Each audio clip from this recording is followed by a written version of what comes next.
Sara? Matanda? May nag-call? Magkorte? Natividad? Natividad Audrey? Natividad Cyril? Sarunay?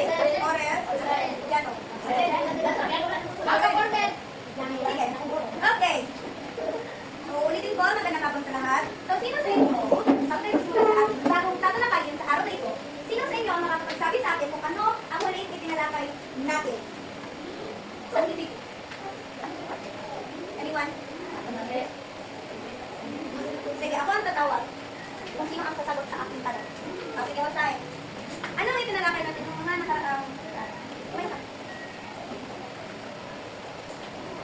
magbebenta. Okay, very good. Noong mga nakaraang talakay natin, napag-usapan natin ang tungkol sa pagbebenta. Okay, very good.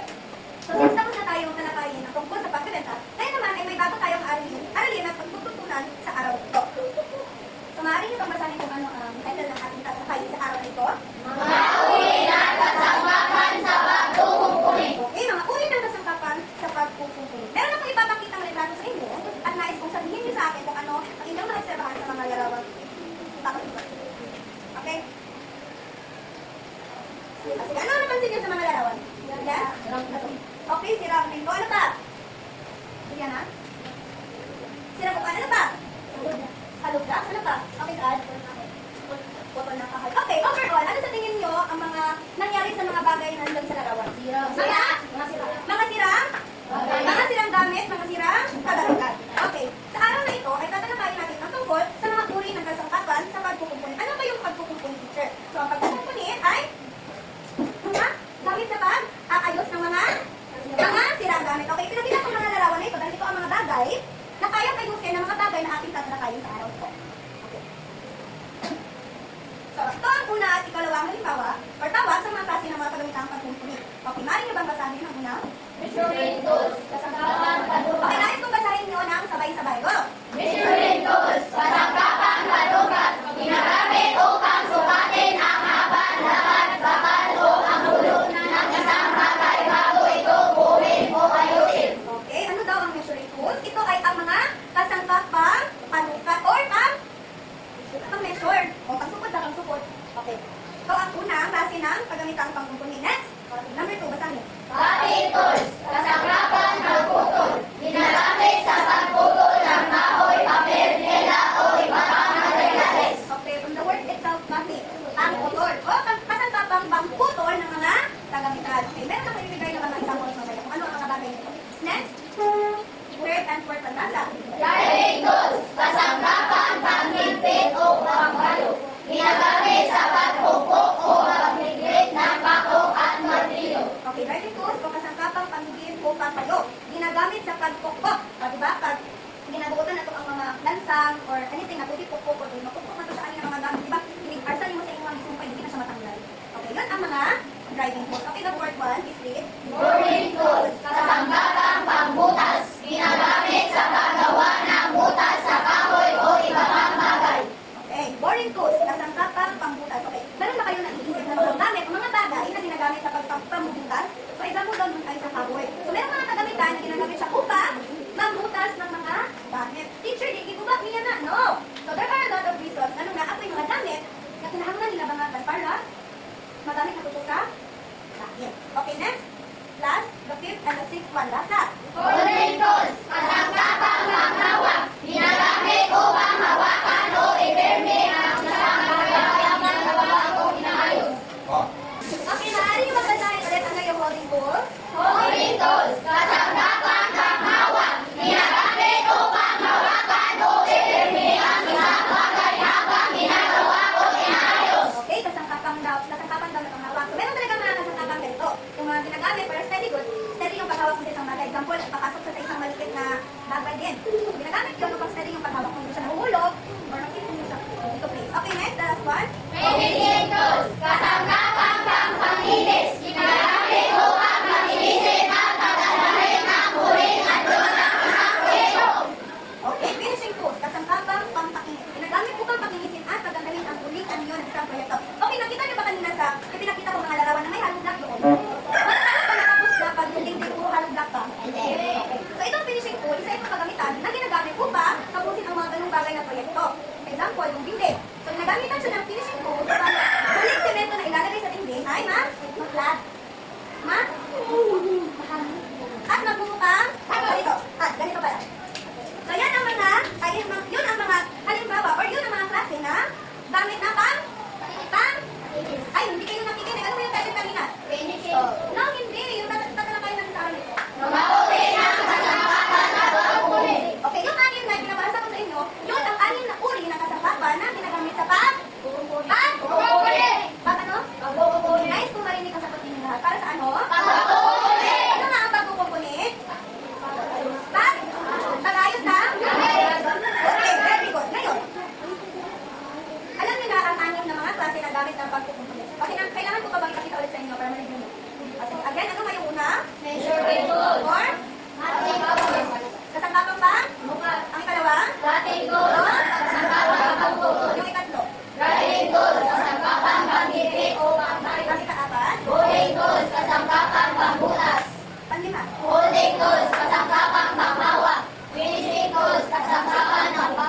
Okay, dahil alam niyo na ang anim na klase ng mga pagkukumpunit, meron akong inihandang activity para sa iyo. Ang sa gayon ay malaman ko kung naiintindihan niyo ba ang mga bagay na inyong binasa. Okay. So, ang unang aktibidad na aking inihanda ay para sa inyo ay tinatawag na unahan sa pagsagot. So, bago tayo magtungo sa ating unang aktibidad, igugrupo ko muna kayo sa tatlong pangkat. Okay na to? Okay na to. Oh, ito ang group 1, group 2, at saka group 3. Okay, pumunta kayo lahat sa likod. Okay, Master 1. Ang huling grupo na tatayo sa likod ay magkakaroon ng ice spot. Saan? 1, 2, 3, 4, 5, 6, 7, 8, 9, 10. Okay, babasahin ko ang pamamaraan sa larong ito. Okay, makinig para hindi ko na ulitin kung ano yung instruction. Okay, isa. Ang bawat grupo ay pipili ng isang representante na tatayo sa likuran ng silid-aralan. Babanggitin ng guro ang pangalan ng isang kasangkapan at sa hudyat ko ay ang mga representante ay magpupunang at pumunta dito sa harapan. Ang unang makakarating, okay, listen, ang unang makakarating sa harapan ay sasagot kung saan uri ng kasangkapan na bibilang ang ibinanggit ng guro. Okay, para hindi kayo mahirapan, meron akong inilandang mga larawan sa inyo. So, titignan niyo lang yung larawan at mag-uunahan kayong pumunta dito sa harap para sumagot kung anong klaseng gamit pagkukunin ang ipapakita ko sa inyo. Okay, naintindihan ba? Okay, number 1. 1, 2, 3, go! Okay, gagawin ang pangbutas. Tama ba? Okay, very good. Boring cool. Okay, score sa group 3. Next. Go!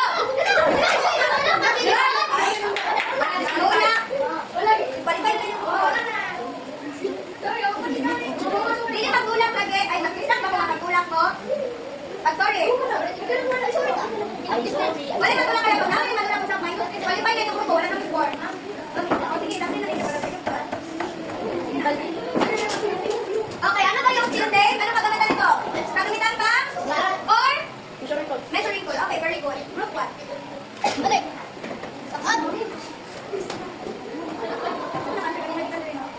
Okay, next.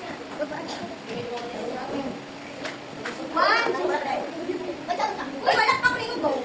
Ang sabi ko? Wait, ako sa natin. Okay, 1, 2. Go! Okay, Daniel. Okay, Daniel, ano ito?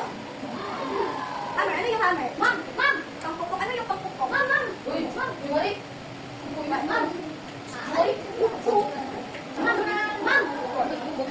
Okay, clear, go!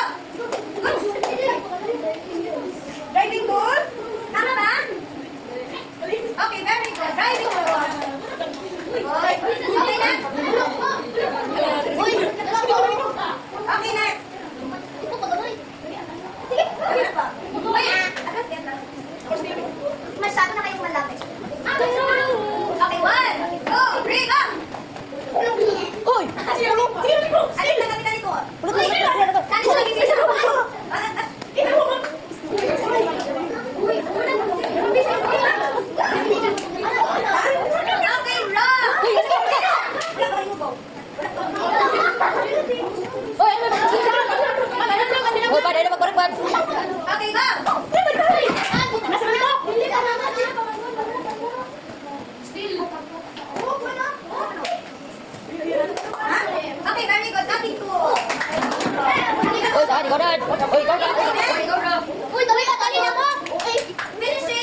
Ma'am, ginatudloan nila, ma'am.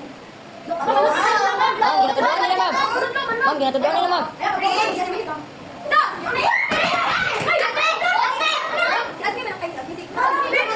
Hoy! Ito, yan.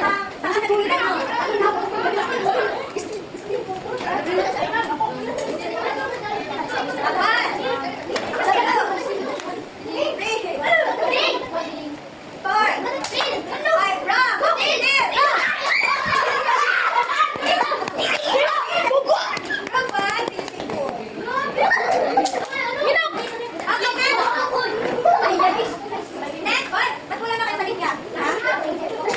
Okay, one. Flyers. Saan nabibilang ang flyers?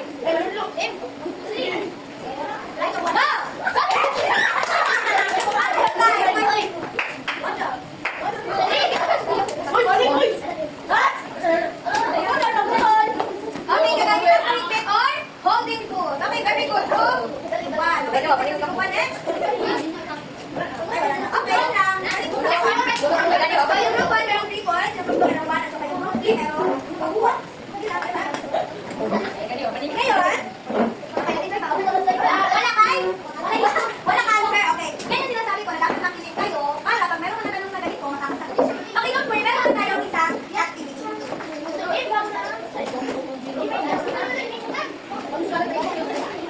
Okay, by group lang yapon.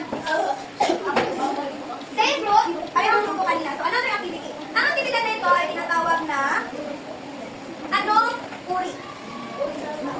Ang tawag ng activity na ito ay anong uri? Okay, nakinig para malaman yung paano pamamaraan ng pagkaroon ng laro ito. So, mananatili kayo sa tatlong grupo yung ginupo ko kanina. Bawat grupo ay meron pa rin representante na may hawak na maliliit na papel at may kasama ballpen. Ballpen. Okay, prepare your pens. Meron akong ibibigay sa inyo na mga papel. So, bawat grupo meron tayong 6 na papel. So, ang gagawin ko ay babasahin ko. Okay, babasahin ko ang definasyon o gamit ng isang kasangkapan. Halimbawa, ito ay ginagamit upang sukatin ang habang o lapad ng kasangkapan. So, babasahin ko yan at isasagot nyo dito kung saan anong kasangkapan ito. Example, measuring tool ba? Or holding tool? Or driving tool? Okay, naintindihan nyo ba yung instructions? Naintindihan? Pag di lang nyo nakaintindihan. Naintindihan? So, proceed to your groups. Okay, lahat ng mga grupo doon kayo sa likod. Ang uupo lang dito sa harapan ay ang bawat representante ninyo sa bawat item na babasahin ko. Okay, punta natin sa likod.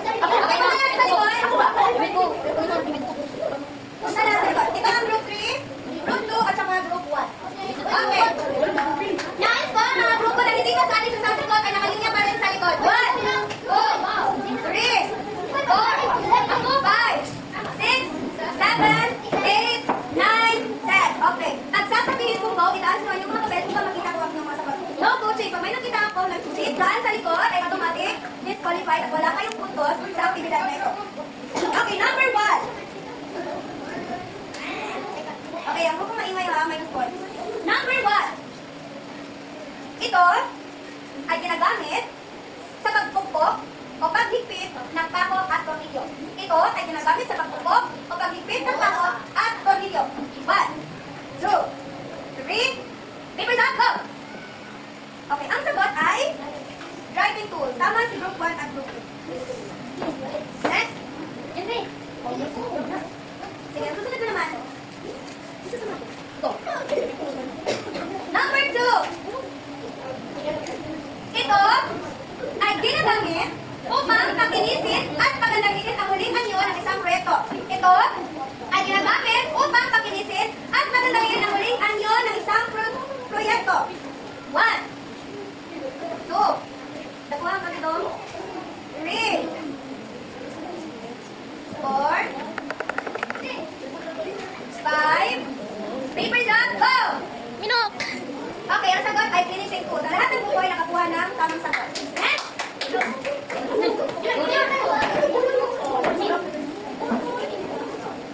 Number 3. Ba't hindi ko na nakikita sa linya yung ibang grupo? Minus? Okay, sinabi ko bang grupo kayo? Minus ang grupo. Okay, number 3. Ito ay ginagamit upang sukatin ang haba, lapad, kapal o ang ng isang bagay bago ito buuin o ayusin. Again, ito ay ginagamit upang sukatin ang haba, lapad o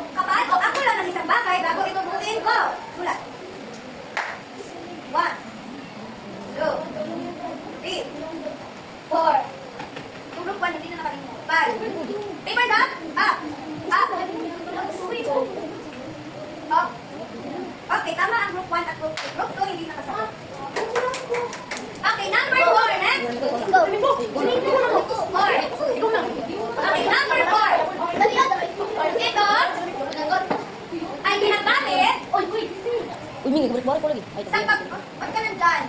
Sabi ko, di ba? Okay. Ito ay ginagamit sa paggawa ng butas. Nandiyan, nakakalapit ko kailan ko. Ito ay ginagamit sa paggawa ng butas Sorry, sa tago. kahoy at iba pang bagay. Ito ay ginagamit upang sa paggawa ng butas sa kahoy o iba pang bagay. 1, 2, 3, 4, 5. Okay. Papers up. Papers up. Okay, walang nakasagot. Next. Okay, so on the next page. Same question or same definition. Ito ay ginagamit sa paggawa ng butas sa kahoy. Bakit tayo ay naging mga nasa likod? Mamay naman ko yung doktor sa pag-complete. Diba sabi ko, wag tayo tayo. Ba't hindi na kayo nakikinig dito sa harap? Sabi ko, diba yung mga grupong hindi sumasagot? Manahimik? Makinig? Galing ko, may nag-phone. Daniel, saan? Gusto niyo ba babasan ko yung tutos ko? Gusto niyo? Okay, saan po? I told you to keep your lines straight. Did I told you to sit? Okay. You're destroying the fun. Okay, same question. Yeah, ginagamit ito sa paggawa ng butas sa kahoy o iba pang bagay. Go. Nakuha ang aking sign. Walang sign. Ha? Ba't tumitingin ka sa katabi mo? Ha? Hindi. Hindi ito. Okay, 1, 2, 3, 4, 5. Papers up! Go! Wrong! Okay, next. Next. Okay. Again. Ito ay ginagamit sa paggawa ng butas sa kahoy o iba pang bagay. Ito ay ginagamit sa paggawa ng butas sa kahoy o iba pang bagay. Go! 1, 2, 3, 4, 5. Papers up. Okay, nakatamang sagot ang pangkat 2 at 3. Okay, all 3. Next. Number 5 na. Number 5.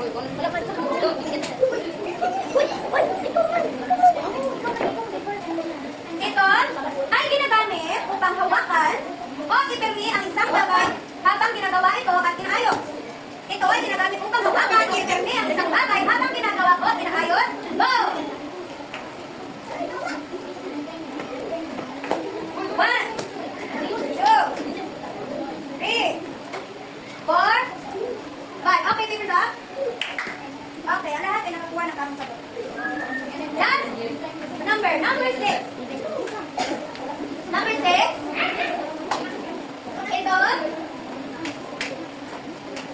Ito ay ginagamit sa pagpuno ng kahoy, papel, tela o iba pang materyales. Go!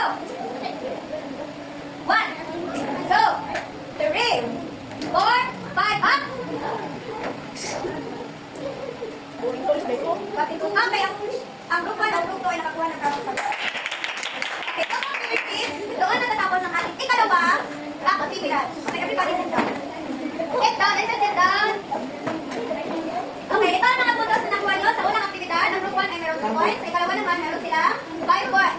Sa pangalawang pangkat, meron silang 1 point sa unang aktibidad at 5 din sa ikalawa. At sa pangatlong grupo, meron silang 2 sa unang aktibidad at 4 naman sa ikalawa. Okay, since wala na tayo masyadong points, tutong na tayo. Hindi. Magtatanong muna ako sa inyo. So ako ang may mamimili ng estudyanteng sasagot sa aking tanong. Or, okay, let's do the drill.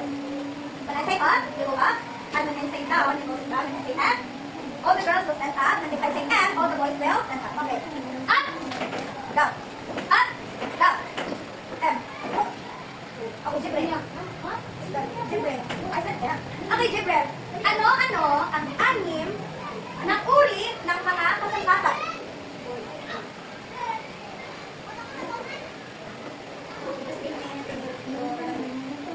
Holding tools, cutting tools, finishing tools,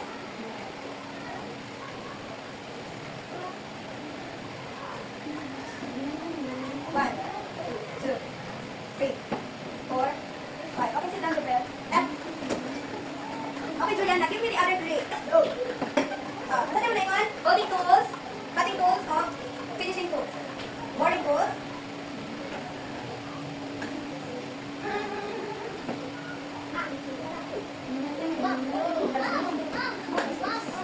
Okay, Junmei. Measuring tools and? Dragging tools. Okay. tools, cutting tools, driving tools, boring tools, folding tools, Ano, sorry. Boring tools, oh. finishing tools. Wala na. Tool. Atong ihantay kapag hindi mo maglikot. Okay, what is it again? The six. First is the Measuring tools, cutting tools, driving tools, boring tools, folding tools, finishing tools. Okay, very good. Yun ang anim na mga uri ng kasangkapang ginagamit sa pagkukumpuni. Ano nga ulit yung pagkukumpuni? Yes, may nag-pause. Na?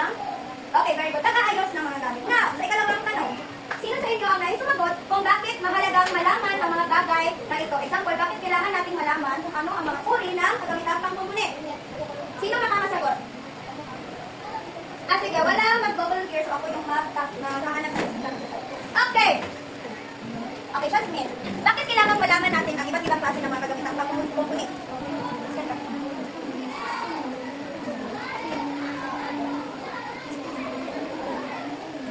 Okay, wala. Sige, wala daw, ha? Down. Up. Down. Up. Left. Okay, Jirol. Bakit mahalagang malaman natin ang mga kagamitan ito o ang mga iba't ibang klaseng gamit ng pangkumpuni? Ano kailangan na nakawala saan? Sige, stand up. Para maayos ang gamit. Ano ba? Okay, gumali.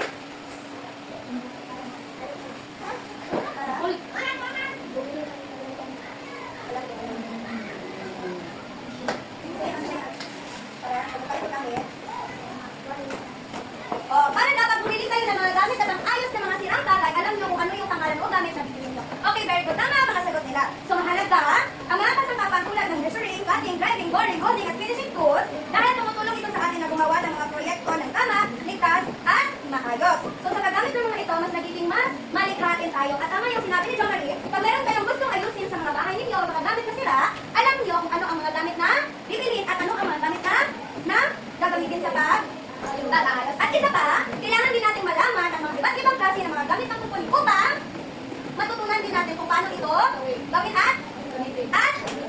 Okay, pwede ba yung nasira yung armchair ng kukuhan mo? Tapos, gagamitan mo siya ng boring tools. Ano ba yung boring tools? Iba yung pangbutas. O tama ba na yung gagamitin mo sa pag-aayos dito? Mali.